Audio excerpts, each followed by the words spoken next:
Dear students, आज के इस लेक्चर में हम 12वीं क्लास का गणित का 9वां अध्याय अवकल समीकरण की प्रश्नावली 9.4 के प्रश्न नंबर 10 से प्रश्न नंबर 17 तक हल करेंगे। डियर स्टूडेंट्स, यदि आपको ये वीडियो पसंद आए तो प्लीज इसे अपने दोस्तों के साथ शेयर कीजिए, लाइक कीजिए। यदि आप इस चैनल पे नए हैं या आपने अभी तक इस चैनल को सब्सक्राइब नहीं किया है तो प्लीज इस लेक्चर को शुरुआत करने से पहले इस चैनल को सब्सक्राइब कर लें और साथ में बेल आइकॉन भी जरूर दबा लें ताकि आने वाले वीडियोस के नोटिफिकेशन भी आप तक पहुंचते रहें। तो अब प्रश्न नंबर 10 है e power x tan y dx plus में 1 minus e power x second square y dy बराबर 0 का व्यापक हल ज्ञात कीजिए। तो यहाँ पे ये एक हमें अवकल समीकरण दिया हुआ है और इस अवकल समीकरण का हमें व्यापक हल ज्ञात करना है। तो सबसे पहले हम इसको समीकरण 1 मानेंगे और इस समीकरण के चरों को पृथक करेंगे। तो e power x tangent y dx plus में 1 minus e power x second square y dy बराबर 0।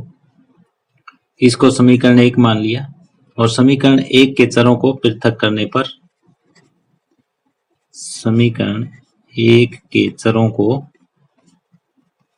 हम पृथक करेंगे यानी अलग अलग करेंगे। x की टर्म्स अलग करेंगे, y की टर्म अलग करेंगे। तो सबसे पहले हम बराबर के उस साइड में 0 है तो ये टर्म बराबर के उधर ले जाओ। e power x tangent y dx बराबर minus 1 minus e power x second square y dy ये हो जाएगा। अब dx और dy ये दोनों अपने स्थान पे रहेंगे, बाकियों को हम चेंज कर लेंगे। ये e पावर x dx यहाँ रहेगा, इसको इधर ले आओ। 1 माइनस e पावर x ये नीचे आ जाएगा बराबर ये dx हमने यहाँ पे लिख दिया बराबर ये हो जाएगा सेकेंड स्क्वायर y और ये टेंजेंट y नीचे हो जाएगा और विद नेगेटिव साइन dy। अब y की टर्म एक तरफ है, x की टर्म एक तरफ है। इतना होने के बाद हम दोनों तरफ समाकलन करेंगे।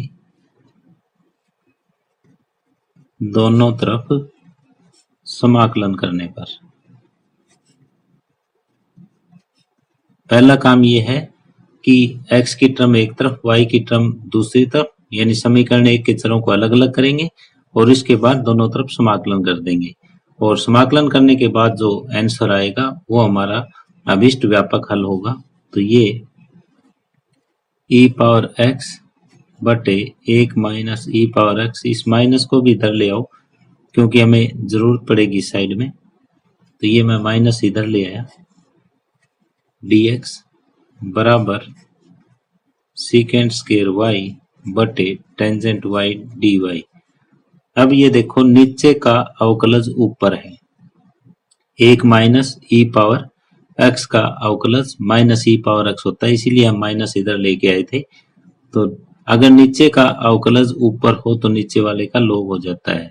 जैसे ऊपर f डैश x है, नीचे fx है और हमें ये समाकलन करना है तो ये log ऑफ fx हो जाता है। इस फार्मूले का प्रयोग मैं यहाँ पे करने वाला हूँ।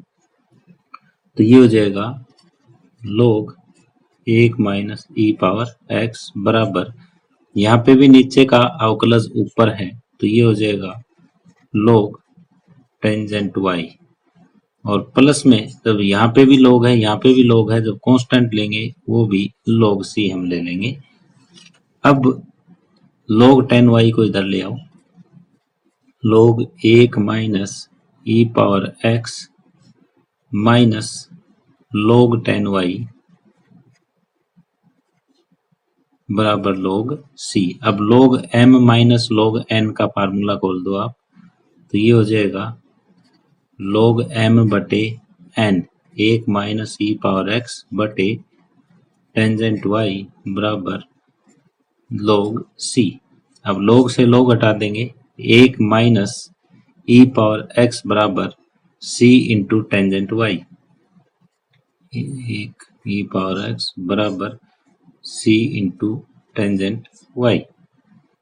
तो ये व्यापक हल आया यदि आपको बुक के साथ आंसर मिलाना है तो इस सी को इधर भेज दो, तो ये हो जाएगा 1/c 1 माइनस ई पावर एक्स बराबर टेंजेंट वाई, और 1/c को कोई नए कांस्टेंट का नाम दे दो, आप c1 दे सकते हो, तो ये आ जाएगा टेंजेंट वाई बराबर c1 1 माइनस ई पावर एक्स। अगर आप ऊपर इसको c1 लेते हो तो ये c आ जाएगा। तो ये अभीष्ट व्यापक हल है, अभीष्ट व्यापक हल है। आप अगर यहाँ तक छोड़ देते हो तो भी ठीक है, और ये आगे कर दिया तो भी ठीक है। इस तरह से प्रश्न नंबर 10 कंप्लीट हुआ। प्रश्न नंबर 11 है x cube plus x square plus x plus 1 into d y बटे डी एक्स बराबर 2x square plus x y बराबर 1 यदि x बराबर 0 हो तो अवकल समीकरण का विशिष्ट हल ज्ञात करें। तो यहाँ हमें एक अवकल समीकरण दे रखी है, और अवकल समीकरण का पहले हम व्यापक हल ज्ञात करेंगे। व्यापक हल में x बराबर 0 y बराबर 1 रखेंगे तो कांस्टेंट का मान आ जाएगा, और फिर वो उसमें रख देंगे तो हमारे पास विशिष्ट हल आ जाएगा। तो हमें अवकल समीकरण जो दे रखी है उसको समीकरण 1 मान लेते हैं, x cube plus x square plus x plus 1 into d y बटे डी एक्स बराबर ये आ जाएगा 2x स्क्वायर प्लस एक्स। इसको समीकरण 1 हमने मान लिया। अब समीकरण 1 के चरों को पृथक करने पर,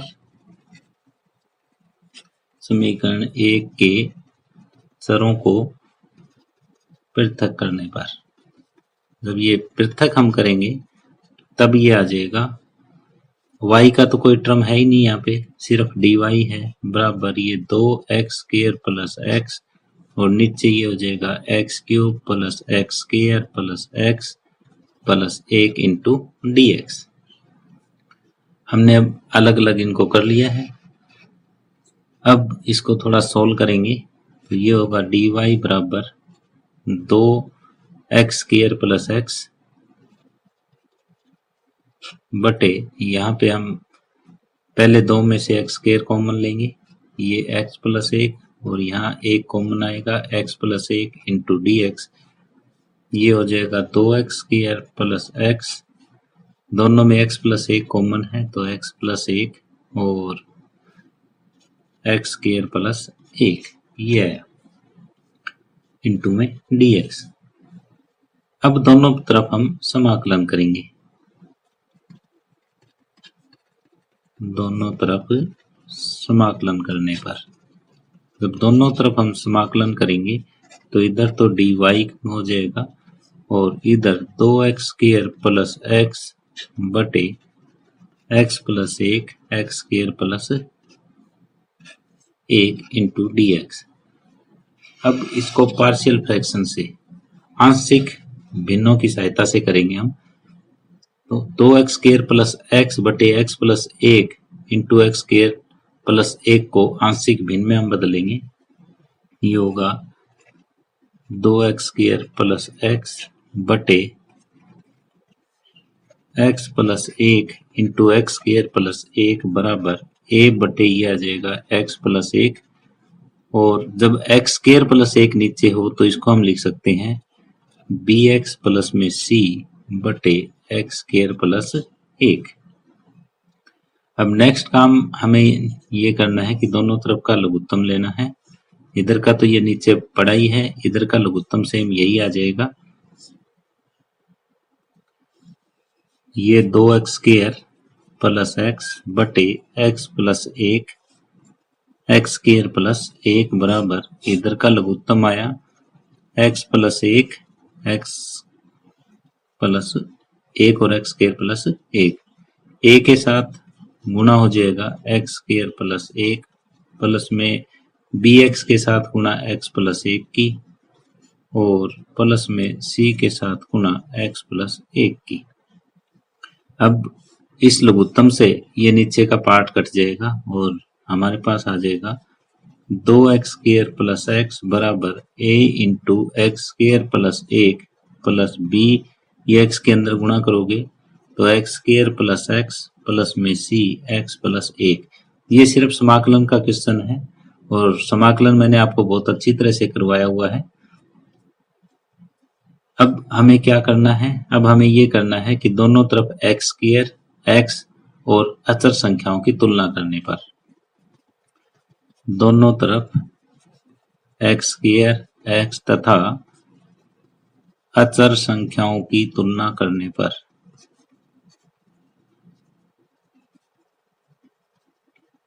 जब हम एक्स स्क्वायर की तुलना करेंगे तो इधर 2 आ जाएगा, इधर a प्लस b आएगा, और x के कोफिशिएंट की तुलना करेंगे तो यहाँ पे x नहीं है, यहाँ b में x है, c में x है, तो b प्लस c आ जाएगा।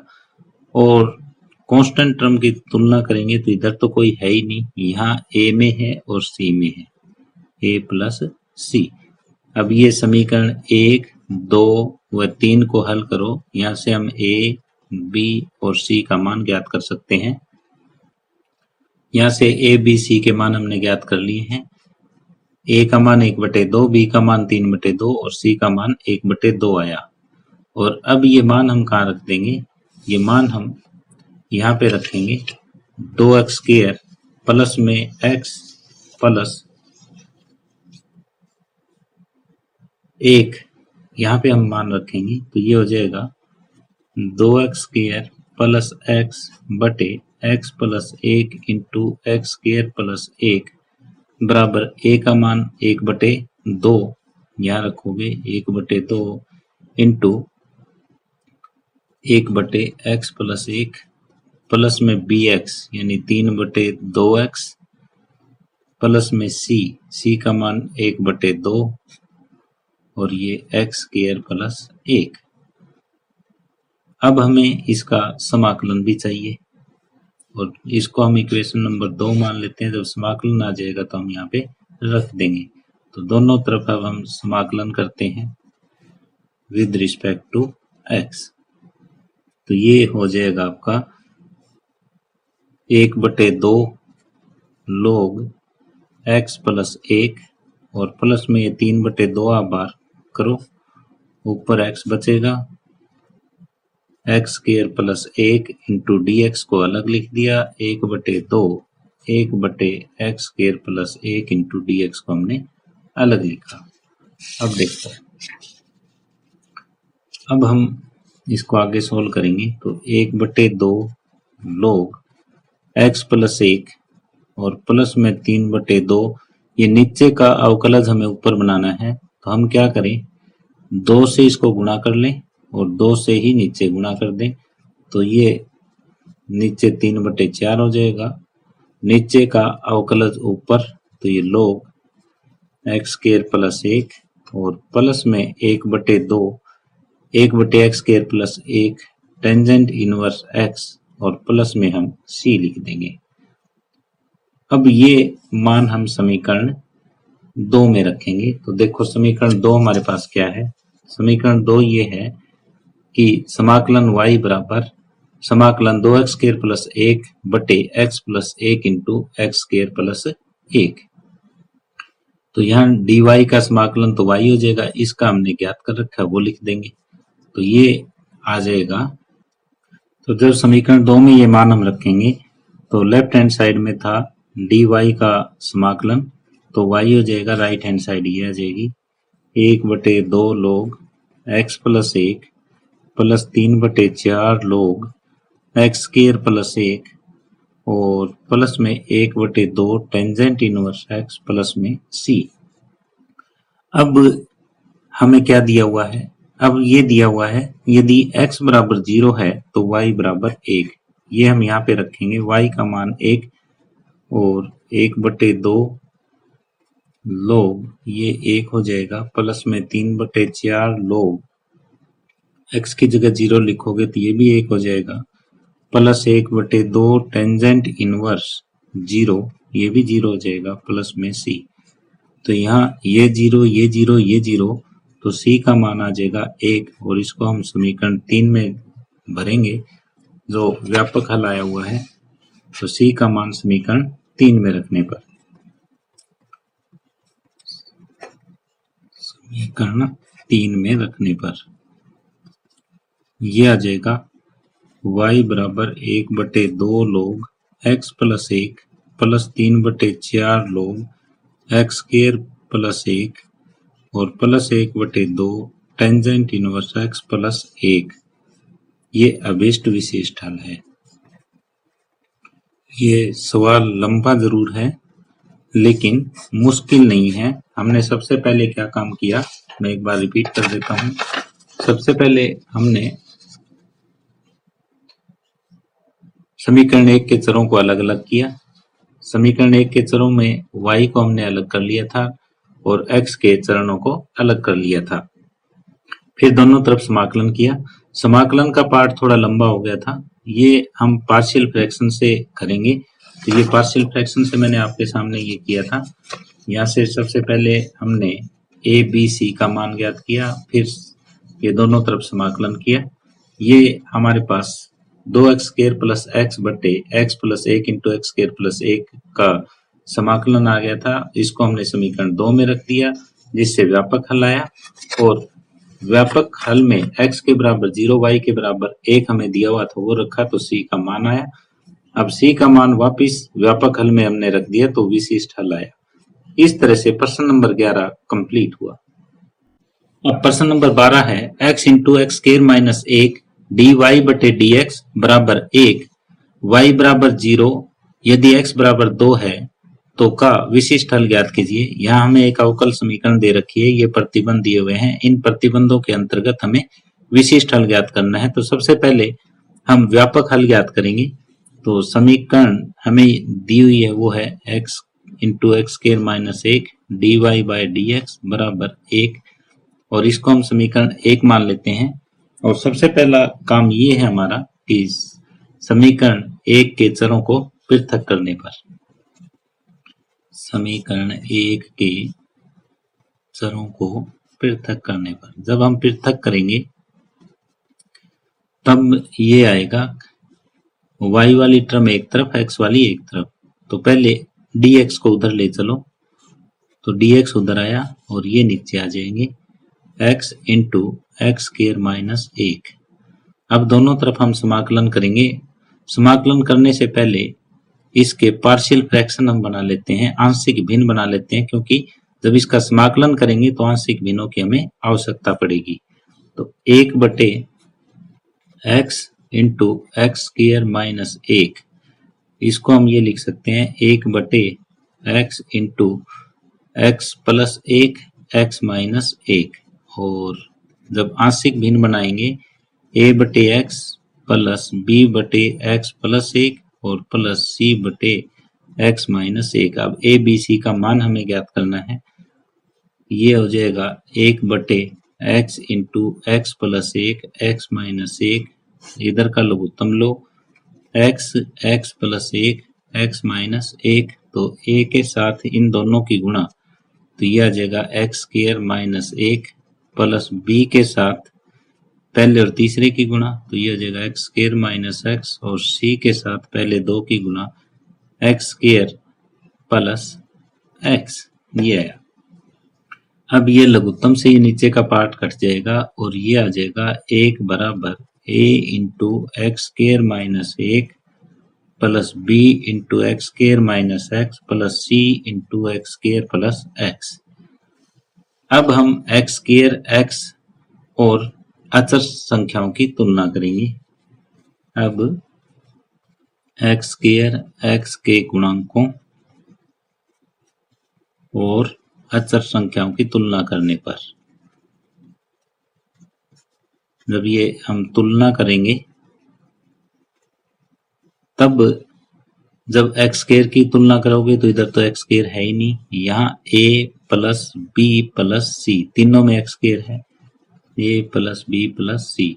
और जब x के गुणांकों की तुलना करोगे तो यहाँ x का गुणांक है नहीं, माइनस बी प्लस सी। और जब अचर संख्याओं की हम तुलना करेंगे तो ये आ जाएगा 1 के बराबर माइनस a, बस और कहीं नहीं है। तो a की वैल्यू यहाँ से डायरेक्ट हमारे पास आई -1, b और c आपस में बराबर है।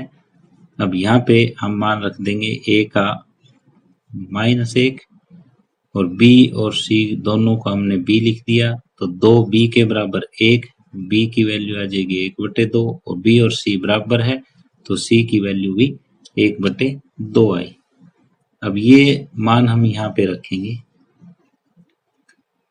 कि 1/x एक्स स्केयर माइनस 1 के बराबर a/x b/x+1 और c/x-1 यहाँ पे मान रखो ये आ जाएगा 1/x into x square minus 1 बराबर a/x, a की कीमत -1/x प्लस b की 1/2 1/x+1 और c की 1/2 1/x-1 ये हमने ज्ञात कर लिया। अब ये हम कहाँ रखें, ये जैसे इसको समीकरण हमने 2 मान लिया तो समीकरण 2 में ये मान रखने पर dx/1/x² - 1 को हमने पार्शियल फ्रैक्शन में बदल दिया और ये मान समीकरण 2 में हम रखेंगे। तो समीकरण 2 से क्या आ जाएगा, वहां हमें दे रखा है dy बराबर और ये दे रखा है तो इसका मान हम लिख देंगे -1/x plus 1/2 1/x+1 plus 1/2 1/x-1 into में dx। अब दोनों तरफ हम समाकलन करेंगे, दोनों तरफ समाकलन करने पर दोनों तरफ समाकलन हम करेंगे तो क्या आएगा, ये dy का समाकलन y हो जाएगा, इसका समाकलन with respect to x minus log x हो जाएगा प्लस 1/2 इसका log x+1 हो जाएगा और प्लस 1/2 log x-1 हो जाएगा। और प्लस में कांस्टेंट हमें लिखना है वो हम लिख लेते हैं log c1 लिख लिया, क्योंकि बाद में हो सकता है कि हमें बदलना पड़ जाए। अब ये 1/2 1/2 ये 2 से हम गुणा कर लेते हैं तो 2y के बराबर ये आ जाएगा, 2 से गुणा करो -2 log x प्लस में log x+1 प्लस में log x-1 और प्लस log और यहाँ पे 2 आ जाएगा c1। अब ये ऊपर हम भेज देंगे, ये जो आगे है ये पावर में चला जाएगा, 2y के बराबर माइनस log x² प्लस में log x+1 plus log x-1 plus में ये 2 ऊपर चला जाएगा log c1 का स्क्वायर। अब log m plus n plus p minus यानी प्लस प्लस वाले जुड़ जाएंगे और माइनस वाला बटे में हो जाएगा, तो 2y के बराबर ये हो जाएगा log x+1 x-1 c1 का स्क्वायर बटे x स्क्वायर ये है। अब हमें जो प्रतिबंध दे रखे हैं वो ये दे रखे हैं कि y बराबर 0 x बराबर 2, तो ये हम यहाँ पे यूज करेंगे, तो ये यूज करेंगे तो ये 0 आ जाएगा बराबर log x की जगह 2 आप रखोगे तो 2 + 1 3 2 - 1 1 c1 का स्क्वायर बटे 4। ये यहाँ से अगर हम देखें तो ये आ जाएगा 0 बराबर log 3/4 c1 का स्क्वायर। जब ये log हटाएंगे तो इधर e पावर में चला जाएगा, ये e पावर 0 बराबर 3/4 c1 का स्क्वायर और यहाँ से c1 का स्क्वायर आ जाएगा 4/3 और हमें किसका मान चाहिए, हमें c1 का ही चाहिए। ये व्यापक हल जो आया हुआ है समीकरण 3 यहाँ पे हम भर देंगे। c1 के स्क्वायर का मान कहाँ भरोगे, समीकरण 3 में, c1 के स्क्वायर का मान समीकरण 3 में रखने पर जब ये हम रखेंगे तो ये आ जाएगा 2y बराबर log x+1 x-1 और ये 4/3 नीचे एक्स स्क्वायर। ये आपका अभिष्ट उत्तर आ जाएगा। हम y का मान भी यहाँ से ज्ञात करके लिख सकते हैं। तो y का मान हो जाएगा 1/2 log ये 4 एक्स स्क्वायर माइनस 1 दोनों की गुणा कर दी बटे 3 एक्स स्क्वायर। ये आपका अभीष्ट विशिष्ट हल है। यहाँ पे हमने क्या किया, एक बार मैं रिपीट कर देता हूँ। क्वेश्चन थोड़ा सा ये भी लंबा हो गया। पार्शियल फ्रैक्शन यानी पार्शियल फ्रैक्शन करने में ही ये लंबा हो रहा है। सबसे पहले हमने दी गई समीकरण को एक माना, चरों को पृथक पृथक कर लिया। फिर ये वाला पार्ट जो है वो पार्शियल फ्रैक्शन से हमने ए बी सी का मान ज्ञात किया। फिर इसको समीकरण 2 में हमने रख दिया। फिर दोनों तरफ समाकलन किया। समाकलन करने के बाद हमारे पास यहाँ कांस्टेंट C1 आया और जो प्रतिबंध हमें दे रखे थे y बराबर 0 x बराबर 2 वो हमने समीकरण 3 में रखे तो C का मान आया। C का मान वापिस हमने समीकरण 3 में रखा तो विशिष्ट हल आया। इस तरह से प्रश्न नंबर 12 कंप्लीट हुआ। प्रश्न नंबर 13 है cos dy बटे dx बराबर a belongs to r, y बराबर 1 यदि x बराबर 0 हो तो अवकल समीकरण का विशिष्ट हल ज्ञात करें। ये अवकल समीकरण हमें दे रखी है, ये प्रतिबंध दे रखे हैं। इन प्रतिबंधों पर इस अवकल समीकरण का विशिष्ट हल हमें ज्ञात करना है। तो सबसे पहले हम इसको समीकरण 1 मान लेते हैं और समीकरण 1 मान करके समीकरण 1 में हम चरों को अलग अलग कर लेंगे। समीकरण 1 में चरों को पृथक करने पर, पृथक होता है अलग अलग कर लें, x की टर्म अलग कर लें, y की टर्म अलग कर लें। तो ये dy बटे dx बराबर हो जाएगा cos इनवर्स a, इसको इधर भेज दो। तो dy बराबर cos inverse a into dx। अब दोनों तरफ समाकलन करो। दोनों तरफ समाकलन करने पर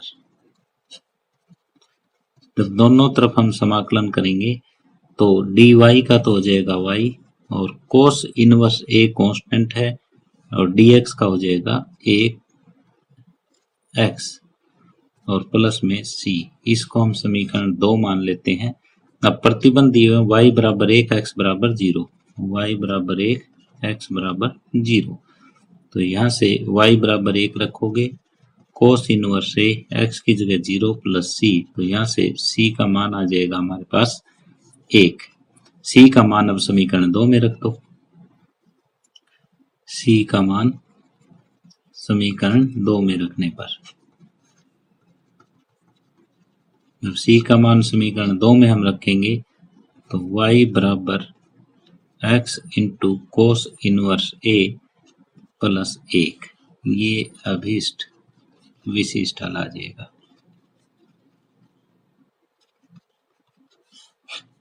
बिल्कुल छोटा सा क्वेश्चन था। जो अवकल समीकरण हमें दे रखी थी उसको समीकरण 1 माना, फिर समीकरण 1 के चरों को हमने अलग अलग किया, एक तरफ y की टर्म्स दूसरी तरफ x की टर्म्स, फिर दोनों तरफ समाकलन किया। समाकलन के बाद जो प्रतिबंध हमें दे रखे थे x बराबर 0 y बराबर 1 वो हमने रखा तो c का मान आ जाएगा। c का मान वापिस समीकरण 2 में हमने रखा तो अभीष्ट विशिष्ट हल हमारे सामने होगा। इस तरह से प्रश्न नंबर 13 कंप्लीट हुआ। आगे प्रश्न नंबर 14 है dy बटे dx बराबर y tan x, यदि x बराबर 0 तो y बराबर 2, ये प्रतिबंध दिया हुआ है। ये अवकल समीकरण हमें दे रखी है तो इस अवकल समीकरण का हमें विशिष्ट हल ज्ञात करना है। dy बटे dx बराबर y टेंजेंट x, ये अवकल समीकरण दे रखी, इसको समीकरण 1 मान लिया हमने। अब समीकरण 1 के चरों को हम अलग अलग करेंगे, यानी x की टर्म्स अलग y की अलग। समीकरण 1 के चरों को पृथक करने पर पहला स्टेप यही होता है। तो ये हो जाएगा dy बटे y बराबर ये tangent x into dx। dy और dx को हम ऊपर ही रखते हैं। अब दोनों तरफ हम समाकलन करेंगे।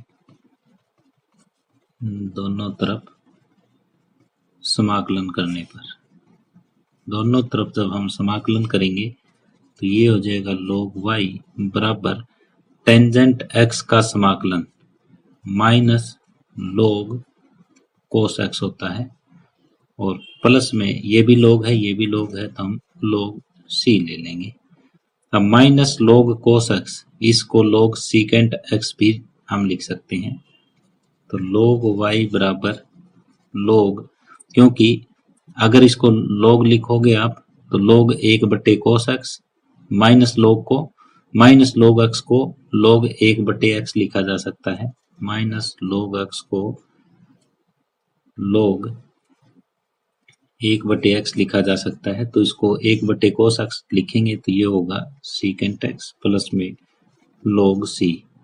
तो अब नेक्स्ट स्टेप log y बराबर log m plus log n, ये फार्मूला हम खोल लेंगे तो ये हो जाएगा log c into secant x log m गुणा n। अब log से log हट जाएगा, y बराबर c secant x। ये अब हमारे पास व्यापक हल आया, इसको हम समीकरण 2 मान लेंगे। अब प्रतिबंध हमें दे रखे हैं y बराबर 2 x बराबर 0। इन प्रतिबंधों को हम यहाँ रखेंगे, y का मान 2 x की जगह 0, तो secant 0 का मान 1 होता है, 1 गुणा c बराबर 2, तो c की वैल्यू 2। अब c का मान समीकरण 2 में रखने पर, c का मान समीकरण 2 में रखने पर, जब ये समीकरण का मान 2 में रखेंगे तो y के बराबर 2 secant x, ये अभीष्ट विशिष्ट हल आ जाएगा। इस तरह से प्रश्न नंबर 14 कंप्लीट हुआ। अब आगे प्रश्न नंबर 15 है, बिंदु 0 0 से गुजरने वाले एक ऐसे वक्र का समीकरण ज्ञात कीजिए जिसका अवकल समीकरण y डैश बराबर e power x sin x है। तो हमें एक अवकल समीकरण दे रखा है और प्रतिबंध x बराबर 0 y बराबर 0 दे रखे हैं और इसका विशिष्ट हल ज्ञात करना है। तो दी गई अवकल समीकरण dy बटे dx बराबर e power x sin x, इसको हम समीकरण 1 मान लेंगे। अब समीकरण 1 के चरों को पृथक करेंगे, समीकरण 1 के चरों को पृथक करने पर जब हम इसको पृथक करेंगे तब ये आ जाएगा dy बराबर e power x sin x into dx। y की टर्म्स अलग होगी, x की टर्म्स अलग हुई। अब दोनों तरफ हम समाकलन करेंगे, दोनों तरफ समाकलन करने पर, जब दोनों तरफ हम समाकलन करेंगे तो dy का समाकलन हो जाएगा इधर e power x sin x dx, और इसको मैं नंबर 2 मान लेता हूं क्योंकि e power x sin x का समाकलन हमें अलग से ज्ञात करना पड़ेगा और इसको i के बराबर हम मान के चलेंगे e power x sin x dx। अब बाई पार्ट्स करेंगे, पहला यूं का यूं e पावर x यूं का यूं sin x का माइनस cos x, पहला यूं का यूं, दूसरे का समाकलन माइनस पहले का अवकलज दूसरे का समाकलन। अब ये हो जाएगा minus e power x cos x minus minus plus e power x cos x dx। अब फिर बाई पार्ट्स हम करेंगे, minus e power x cos x, ये पहला यूं का यूं, दूसरे का समाकलन माइनस पहले का अवकलज दूसरे का समाकलन, ये i के बराबर आता जा रहा है आपका। ये वापस देखो दोबारा से यहाँ पे भी i आया, minus e power x cos x plus e power x sin x, और इसको माइनस i लिख सकते हैं, ये उधर जाएगा तो 2i बराबर minus e power x cos x plus e power x sin x, और प्लस में आप इसमें कोई कांस्टेंट c लिख सकते हो। अब i आ जाएगा वो 1/2 e power x common sin x minus cos x plus में 1/2 c1 को आप c लिख दो। अब ये मान समीकरण 2 में रख दो। अब समीकरण 2 से क्या हो जाएगा हमारे पास, समीकरण 2 से ये हो जाएगा y बराबर 1/2 e power x sin x minus cos x plus में c, ये समीकरण 3 हुई। और प्रतिबंध हमें दे रखे हैं x बराबर 0, y बराबर 0, तो यहाँ रखो y का मान 0, 1/2 e power 0 sine 0 minus cos 0 plus में c। तो 0 बराबर ये 1/2 e पावर 0 1 होता है और कोस 0 1 होता है प्लस में c। तो यहाँ से c का मान आ जाएगा 1/2। अब c का मान समीकरण 3 में रखने पर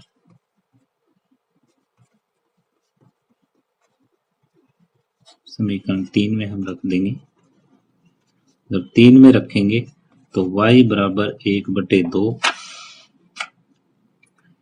e power x sine x minus cos x और प्लस 1/2 ये आया। ये अभीष्ट वक्र का समीकरण है।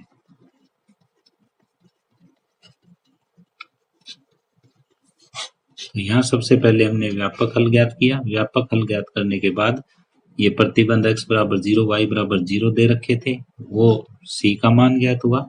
c का मान वापिस समीकरण 3 में रखा तो अभीष्ट वक्र हमारे पास आया। इस तरह से प्रश्न नंबर 15 कंप्लीट हुआ।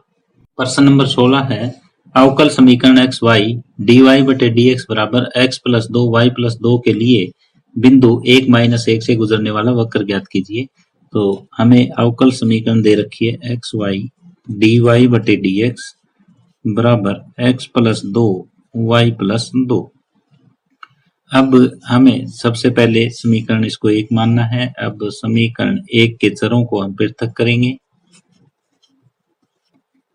चरों को पृथक करने पर जब हम पृथक इनको करेंगे तो ये y dy तो यूं कहीं रह जाएगा, ये y प्लस 2 नीचे आ जाएगा बराबर ये x प्लस 2 ऊपर है, नीचे x रहेगा और ये dx ऊपर, यानी dy और dx आपको ऊपर रखना है।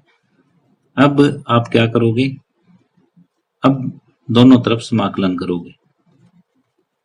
दोनों तरफ समाकलन करने पर दोनों तरफ जब हम समाकलन करेंगे तो ये y बटे y प्लस 2 है, तो इसमें 2 जोड़ दो, 2 घटा दो और dy हो जाएगा। और प्लस में ये अलग अलग बटे कर देंगे हम, x बटे x 1 हो जाएगा प्लस में 2 बटे x इंटू dx। ये समाकलन हमने कर दिया। अब ये y बटे 2 प्लस y बटे 2 ये 1 minus 2 y plus 2 into d y बराबर 1 प्लस 2 बटे x इंटू डी एक्स। अब ये समाकलन हम खोल लेंगे तो एक का समाकलन विद रिस्पेक्ट टू y, ये तो y हो जाएगा। ये 2 लोग y प्लस 2, क्योंकि 1/x वाला फार्मूला यहाँ पे लगता है, ये x प्लस में 2 लोग x और प्लस में c आ जाएगा। अब ये लोग वाली टर्म हम अलग लिख लेते हैं, बिना लोग की टर्म अलग लिख लेते हैं। तो ये आ जाएगा y माइनस एक्स माइनस सी बराबर 2 लोग x प्लस में 2 लोग y प्लस 2। अब 2 लोग x प्लस 2 लोग y प्लस 2, लोग m प्लस लोग n का फार्मूला यहाँ पे लग जाएगा। तो ये हो जाएगा 2 लोग x इंटू वाई प्लस 2। अब हमें प्रतिबंध दे रखे हैं x बराबर 1 y बराबर -1, वो हम यहाँ रख देंगे और इसको समीकरण 2 मान लेते हैं। x का मान 1, y का मान -1 माइनस c बराबर 2 लोग x का मान 1 और y का -1 रखते ही ये log 1 की वैल्यू 0 और -c -2 बराबर 0, c का मान आ जाएगा -2। अब c का मान -2 समीकरण 2 में रखने पर, c का मान समीकरण 2 में रखने पर जब ये 2 में हम रखेंगे तब y माइनस एक्स -2 यहाँ रखोगे तो माइनस माइनस प्लस बराबर 2 लोग x इंटू वाई प्लस 2। तो ये आ जाएगा। अब 2 को ऊपर आप ले जाना चाहो तो ले जा सकते हो। y माइनस एक्स प्लस 2 बराबर लोग x इंटू वाई प्लस 2 और इसका वर्ग, ये अभिष्ट वक्र आ जाएगा, अभिष्ट वक्र है। इस तरह से प्रश्न नंबर 16 कंप्लीट हुआ। अब प्रश्न नंबर 17 है, बिंदु 0-2 से गुजरने वाले एक ऐसे वक्र का समीकरण ज्ञात कीजिए जिसके किसी बिंदु x y पर स्पर्श रेखा की प्रवणता उस बिंदु के y निर्देशांक का गुणनफल उस बिंदु के x निर्देशांक के बराबर है। तो यहाँ पे हमें एक बिंदु दिया हुआ है 0-2, ये प्रतिबंध है, से गुजरने वाले एक ऐसे वक्र का समीकरण ज्ञात करना है जिसके किसी बिंदु x y पर स्पर्श रेखा की प्रवणता, स्पर्श रेखा की प्रवणता होता है dy/dx। स्पर्श रेखा की प्रवणता उस बिंदु के y निर्देशांक का गुणनफल, स्पर्श रेखा की प्रवणता का उस बिंदु के y निर्देशांक तो ये हुआ y गुणा dy/dx बराबर x निर्देशांक के बराबर है। ये दिया हुआ है कि किसी बिंदु पर स्पर्श रेखा की प्रवणता और y निर्देशांक का गुणनफल हमें x निर्देशांक के बराबर दिया हुआ है। तो ऐसे वक्र का समीकरण हमें ज्ञात करना है, हमें दिया